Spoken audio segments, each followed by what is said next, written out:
Hi കൂട്ടുകാരെ, മിനീസ് കിച്ചണിലേക്ക് എല്ലാവർക്കും സ്വാഗതം കേട്ടോ. നല്ലൊരു മുളക് തട്ടുകട സ്റ്റൈലിൽ ഒരു മുളക് ചമ്മന്തിയുടെ റെസിപ്പിയാണ് കണ്ടോ. ഇഡലിയുടെ കൂടെ ഒക്കെ കഴിക്കാൻ പറ്റും നല്ല സൂപ്പർ ചമ്മന്തിയുടെ റെസിപ്പിയാണ്. വീഡിയോയിലേക്ക് പോകുന്നതിന് മുമ്പ് വീഡിയോ കണ്ട് ഇഷ്ടപ്പെടുവാണ് ലൈക്ക് ചെയ്ത് ഷെയർ ചെയ്ത് കമൻറ്റ് ചെയ്ത് സബ്സ്ക്രൈബ് മറക്കല്ലേ. നമുക്ക് വീഡിയോയിലേക്ക് നമുക്ക് ദോശയ്ക്ക് ഇഡലിക്കും ഒക്കെ പറ്റുന്ന നല്ലൊരു മുളക് ചമ്മന്തിയുടെ റെസിപ്പിയാണ് കേട്ടോ. തട്ടുകട സ്റ്റൈലിലാണ് അത് ഉണ്ടാക്കുന്നത്. അപ്പോൾ ഞാനൊരു പാൻ അടുപ്പ് വെച്ചിട്ടുണ്ട്. അതിലേക്ക് ഇച്ചിരി വെളിച്ചെണ്ണ ഒഴിക്കാവേ. 1 ടേബിൾ സ്പൂൺ വെളിച്ചെണ്ണ ഒഴിച്ചിട്ടുണ്ട്. എണ്ണ നല്ലവണ്ണം ചൂടാകട്ടെ. ചൂടാകുമ്പോൾ ആദ്യം ഇതിലേക്ക് ഇതുപോലെ ഒരു കഷ്ണം ഇഞ്ചിയാണ് ആദ്യം വരുന്നത്. ഇതുപോലെ ഒരു 8-9 വെളുത്തുള്ളി,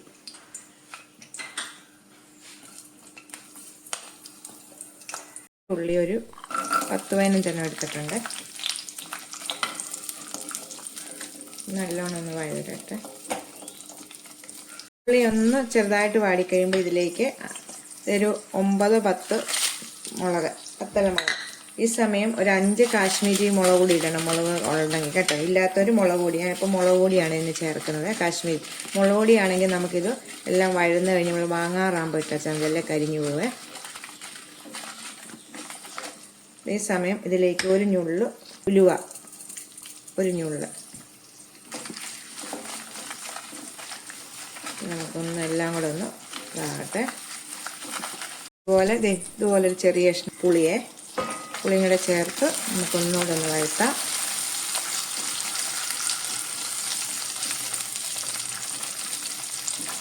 അതിന് ശേഷം ഒരു തക്കാളി, വലുതാണെങ്കിൽ 1 കേട്ടോ, ചെറുതാണെങ്കിൽ 2. അതെല്ലാം കൂടെ ഒന്ന് വഴറ്റിയെടുക്കണേ.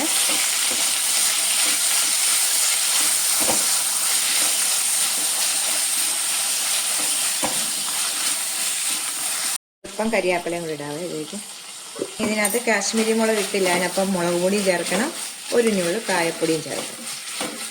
ഇത് ഇത്രയൊക്കെ വഴന്നാൽ മതി. നമുക്ക് ഇതൊന്ന് ഇതിനകത്തോട്ട് ഇച്ചിരി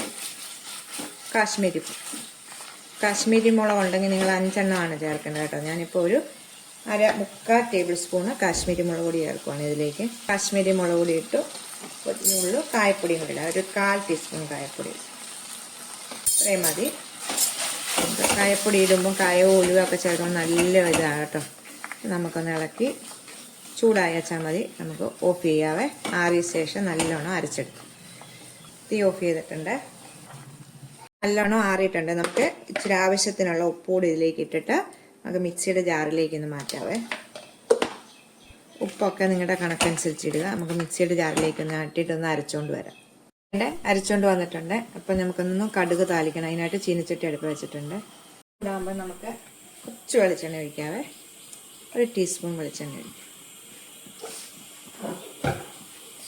പിന്നെ ഒന്ന് ചൂടാകുമ്പോൾ കടുക്, മുളക്, കരിയാപ്പില ഇത്രയിടും. കുറച്ച് കടുക്,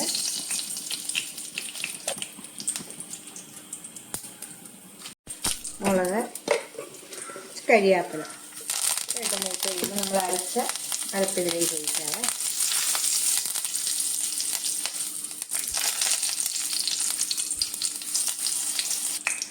അപ്പോൾ അരപ്പ് ഇതിലേക്ക് ഒഴിക്കും.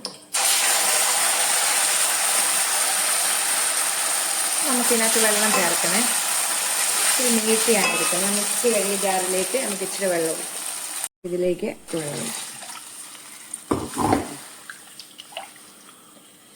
നല്ലവണ്ണം തിളയ്ക്കണേ. നിങ്ങൾ ഉപ്പൊക്കെ നോക്കിയിട്ട് ഉപ്പ് ഇടുക. എന്നിട്ട് നമുക്ക് ലാസ്റ്റ് ഇപ്പം ഇതൊക്കെ ഒന്ന് ബാലൻസ് ചെയ്യാൻ വേണ്ടി ഒരു ഞുള്ളും പഞ്ചസാരയും കൂടി ഇടാവേ. ഒരു ഞുള്ളിത് ഇതുപോലെ കേട്ടോ. നല്ലോണം ഒന്ന് തിളയ്ക്കണം. ഇത് വേണ്ടത് തിളച്ച് നല്ലത് ഇതുപോലെ തിളയ്ക്കണം കേട്ടോ. തിളച്ച് കഴിയുമ്പോൾ നമുക്ക് ഓഫ് ചെയ്യാം. അപ്പോൾ നമ്മൾ ഇരിക്കും തോറും ഇത് നല്ല കുറുകുകയും നമുക്ക് ലൂസ് വേണം കണ്ടോ. ഇത് ആവശ്യത്തിന് ലൂസുണ്ട്. അപ്പം എല്ലാവരും ട്രൈ ചെയ്ത് നോക്കണേ. നമുക്ക് ഇത് ചെയ്തിട്ട് വേറൊരു ബൗളിലേക്ക് മാറ്റാം. ബൗളിലേക്ക് മാറ്റിയിട്ടുണ്ട് കണ്ടോ. നല്ല കാണുമ്പോഴേ അറിയാമല്ലോ നല്ലൊരു മുളക് ചമ്മന്തിയുടെ റെസിപ്പിയാണ്. അപ്പോൾ എല്ലാവരും ഒന്ന് ട്രൈ ചെയ്ത് നോക്കണം കേട്ടോ. നമുക്ക് തോന്നിയാൽ നമ്മുടെ ഇഡലിക്കും ദോശയ്ക്കൊക്കെ ഞാൻ അപ്പോൾ ഇഡലിക്കാണ് എടുത്തേക്കുന്നത്. ഇത് കഴിക്കാൻ പറ്റുന്നൊരു നല്ലൊരു ചമ്മന്തിയുടെ റെസിപ്പിയാണ് കേട്ടോ. എല്ലാവരും ഒന്ന് ട്രൈ ചെയ്ത് നോക്കണം. അടുത്തൊരു വീഡിയോ കാണാം. ടാറ്റാ.